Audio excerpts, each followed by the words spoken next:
Welcome back to my KEEPUP channel. A second female boxer leaves the ring in tears after losing to a failed gender test rival. Lin Yu-Ting wins opening Olympics fight with unanimous points decision a day after Imane Khelif left her battered opponent crying. A boxer who previously failed a gender test today defeated her opponent in a unanimous points decision in the second gender row to grip the Olympic sport in just 24 hours. Women's boxing is mired in yet another controversial gender row as two-time world champion Lin Yu-Ting went the full 3 rounds to beat Sidora Turbakova, 22, and is now only one win away from a guaranteed Olympic medal. It comes just one day after Algeria's Imane Khelif beat Italy's Angela Carini in a clash lasting just 46 seconds. During the fight, Carini was hit twice, suffered a suspected broken nose and barely threw a punch before telling her corner it's not fair and abandoning the match. She then sank to her knees in tears and refused to shake Khelif's hand. After the one-sided 66 kg category bout ended, Carini said she quit the match to save my life. But despite the fury that followed, with Team GB star Nicola Adams slamming the unfair and dangerous fight, Olympic chiefs refused to back down and allowed the 55 kg category bout to go ahead. The fight ended less acrimoniously than yesterday, with Lin and Turbakova touching gloves after she unanimously took victory. However, the pair did not embrace or congratulate each other, and the defeated boxer left the ring quickly, refusing to stop to talk to reporters. The clash between Lin, 28, and Turbakova sparked controversy after Lin failed a gender eligibility test at last year's World Championships. Lin, who has come into the Olympics as top seed, lost her bronze medal after she failed to meet the International Boxing Association's unspecified eligibility criteria.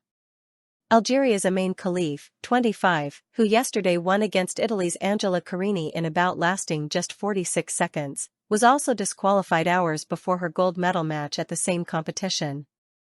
The International Olympic Committee, IOC, called the move into question, describing it as an arbitrary decision that did not follow due process. They later admitted that gender rules are a minefield. With a height advantage over her opponent, Lin quickly landed a neat right hand as she made a dominant start.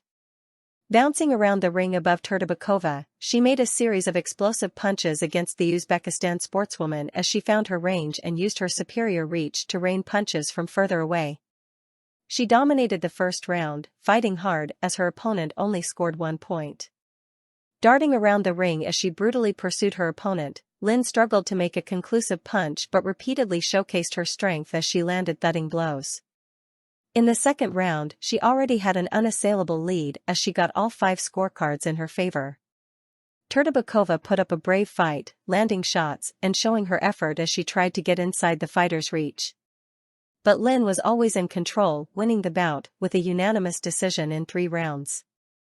The fight was slammed by women's rights activists after the battle, with Sex Matters' Maya Forstater reacting with outraged emojis to a video of the conclusion of the bout, where a commentator quips "Job done."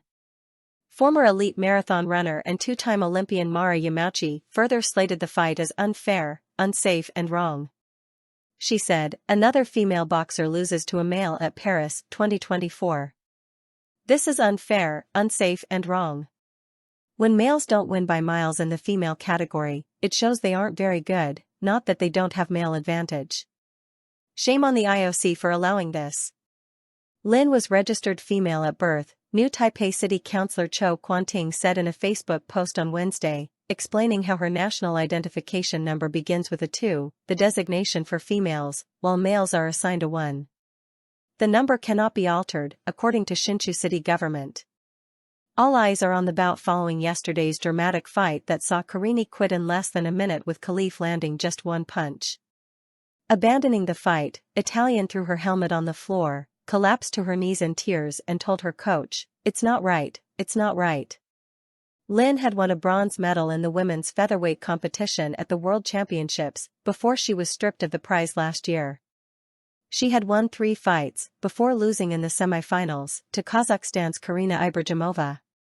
In an interview with Liberty in 2013, Yu-Ting, a 2-time world champion, was just 17 years old when she made the shock revelation that she took up the sport to protect her mother from domestic violence. Her coach Sing Ziqiang said Yu-Ting learned boxing because she felt sorry for her mother, who was repeatedly beaten by her father. Following her success, she was given a 40,000 Taiwanese dollar education scholarship, and she then gave future prize money to her mother to support her family after her father walked out on them at their home in New Taipei City. The International Boxing Association, IBA, who have been stripped of recognition amid a series of governance issues, later stripped Lin of the medal, with the organization stating the boxer had failed to meet eligibility requirements. Khelif's triumph yesterday was marred by controversy, with her Italian opponent withdrawing in tears after just 46 seconds and telling her corner, "It's not fair." The fight has attracted backlash, with gold medal-winning Team GB boxer Nicola Adams posting, "I stand with Angela Carini." The Trailblazer slammed the decision to let the fight go ahead as unfair and dangerous. She said, "After years of fighting for women's boxing to even exist in the Olympics, and then all the training they go through to get there, it was hard to watch another fighter be forced to give up on her Olympic dreams. People not born as biological women, that have been through male puberty, should not be able to compete, in women's sport. Not only is this unfair, it's dangerous. There is no evidence or claim that either athletes have been through male puberty. The pair were ruled ineligible after they failed to meet eligibility rules, following a test conducted by an independent laboratory." Sex Matters Director of Campaigns, Fiona McAnina, said the International Olympic Committee, which oversees the Games, should be ashamed. She said, "It's grossly unfair that at the pinnacle of her sporting career, Italian boxer Angela Carini had to concede for her own safety. The look of sheer pain and devastation in her face at that moment should be enough to end the absurd and dangerous spectacle of men in women's sport once and for all. People are rightly outraged, and the IOC should be ashamed, but they seem to be shameless, as this is their policy in action. Male advantage used against women makes nearly every sport unfair, and some sports unsafe, including boxing. This is still being played out in many sports worldwide." Bosses at the IOC are now facing a furious backlash following the fight, with former Prime Minister Liz Truss blasting the clash. Writing on Twitter, the ex-Tory MP said, "When will this madness stop? Men cannot become women. Why is the British government not objecting to this?" British Olympic swimming hero Sharon Davies also waded into the controversy, raging, "This is shocking. The IOC are a bloody disgrace. In effect legalizing beating up females. This must stop. What the hell's the matter with them?" While Harry Potter author J.K. Rowling branded the contest insanity. In a post yesterday, the gender-critical author wrote, "What will it take to end this insanity? A female boxer left with life-altering injuries? A female boxer killed?" Posting a video of the fight, the author added, "Watch this whole thread, then explain why you're okay with a man beating a woman in public for your entertainment. This isn't sport." From the bullying cheat and read all the way up to the organizers who allowed this to happen, this is men reveling in their power over women. And speaking to Mail Online, sports scientist Professor Ross Tucker said, "Would you allow a 90 kilograms fighter to fight against a 60 kilograms fighter? Because that's more or less what the difference is in strength and power between male and female boxers." Elon Musk, the owner of the social media platform X, endorsed efforts to get a campaign in support of Carini trending. American swimmer Riley Gaines, who has campaigned for women's rights in her sport, wrote on the platform, "Men don't belong in women's sports. #I stand with Angela Carini, let's get it trending." Musk quoted Gaines' post and replied, "Absolutely." But the IBA was stripped of its recognition by the IOC last year over governance and finance issues, with the Olympic body running the boxing competition in Paris. The IOC said in a statement yesterday, "These two athletes were the victims of a sudden and arbitrary decision by the IBA. Towards the end of the IBA World Championships in 2023, they were suddenly disqualified without any due process." According to the IBA minutes available on their website, this decision was initially taken solely by the IBA Secretary General and CEO. Some sports have limited the levels of testosterone allowed for athletes competing in women's competition, while others ban everyone who has been through male puberty. Differences of sexual disorder are a group of rare conditions involving genes, hormones, and reproductive organs. Some people with DSDs are raised as female but have XY sex chromosomes and blood testosterone levels in the male range. The IOC said the rules of eligibility were based on those of the Tokyo Games in 2021 and could not be changed during a competition.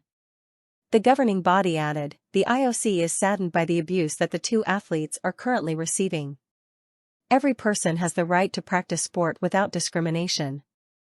But in its own statement, the IBA condemned inconsistencies in eligibility at the Paris Games, adding, both Imane Khelif and Lin Yu-Ting post-testing did not meet the required eligibility criteria to compete within the female category of our respective events. The urgent nature of the decision, to disqualify the boxers, was justified, as the safety of our boxers is our top priority. In a newly unearthed interview filmed ahead of the Games, Khelif opened up about bouncing back from her ban over elevated testosterone levels and declared, I wanted to show the whole world what a brave woman Imane Khelif is. Khelif's participation in the event has been a source of controversy after she was disqualified from the Women's World Boxing Championships last year. The Olympics website noted that Khelif had been disqualified hours before a gold medal bout against China's Yang Lu in New Delhi after her elevated levels of testosterone failed to meet the eligibility criteria. The Algerian Olympic Committee, COA, hit back by claiming the disqualification was part of a conspiracy to stop them from winning a gold medal and said medical reasons were behind high testosterone levels. Speaking out following her loss, Karini revealed she quit to safeguard my life, adding, I couldn't carry on. I have a big pain in my nose and I said, stop. It's better to avoid keeping going. My nose started dripping from the first hit. It could be the match of my life, but, in that moment, I had to safeguard my life, too. I felt to do this, I didn't have any fear, I don't have any fear of the ring or to get hit. I fought very often in the national team. I train with my brother. I've always fought against men, but I felt too much pain today. After the match was stopped, the referee raised Khelif's hand in the air. But a visibly furious Karini yanked her own hand away from the fight official and walked off. During the rapid fight, Karini was rocked by 2 punches from Khelif and said the savage force of the blows made it impossible to continue. Ignoring the Algerian after calling a halt to the bout, the Italian fighter then plunged to her knees and burst into tears, later saying she said she had never felt such strong blows in a contest before. Speaking after the match, the heartbroken Italian said, I'm used to suffering. I've never taken a punch like that, it's impossible to continue. I'm nobody to say it's illegal. I got into the ring to fight. But I didn't feel like it anymore after the first minute. I started to feel a strong pain in my nose. I didn't give up, but a punch hurt too much and so I said enough. I'm leaving with my head held high. She said she did not walk away from the fight as a protest against her opponent's inclusion, but that was a decision for the Olympics to consider. Asked why she knelt at the end of the match, she said it was for her late father, who died in 2021, before adding, I am sorry not to have taken Italy onto the podium. She was taken away for medical assessment to examine the seriousness of her facial injuries, which included a bruised nose. Speaking earlier this week, International Olympic Committee spokesperson Mark Adams said, everyone competing in the women's category is complying with the competition eligibility rules. He added, they are women in their passports and it stated that this is the case, that they are female. Prior to 2021, the IOC set thresholds for the maximum amount of testosterone, the male sex hormone, competitors in women's events could have. These were picked up in blood tests, similar to ones for doping. Rules on testosterone limits had been previously brought into sharp focus by the very public and famous case of Caster Semenya. Semenya has a condition which means her body naturally produces higher levels of testosterone than normal for women. She became unable to compete at Tokyo in 2020 after World Athletics brought in new rules independently of the IOC at the time. IOC's own testosterone monitoring policies were halted 3 years ago and replaced with a policy of fairness, inclusion and non-discrimination on the basis of gender identity and sex variation. The IOC now provides individual sporting bodies in every country with 10 guiding principles they can use to make their own policies. This controversial document states that athletes with sex variations, another term for DSDs, have no presumption of advantage and that they should be allowed to compete in the category of their gender identity. There are exceptions, with framework stating that an evidence-based approach can be used to exclude athletes who have a consistent unfair disproportionate advantage or if there is an unpreventable risk to the safety of other athletes. Federations that govern rugby, track and field, swimming and cycling have all introduced rules in some form to address biological males in women's sport, though the exact details of policies vary. And boxing did as well, with the International Boxing Association, IAB, requiring athletes to undergo gender assessment. Though it doesn't detail the exact nature of these assessments, it is this test that Khelif and Lin failed last year at the IAB's Women's World Boxing Championships in New Delhi. The IOC created a new body, the Paris Boxing Unit, PBU, to determine eligibility for competitors.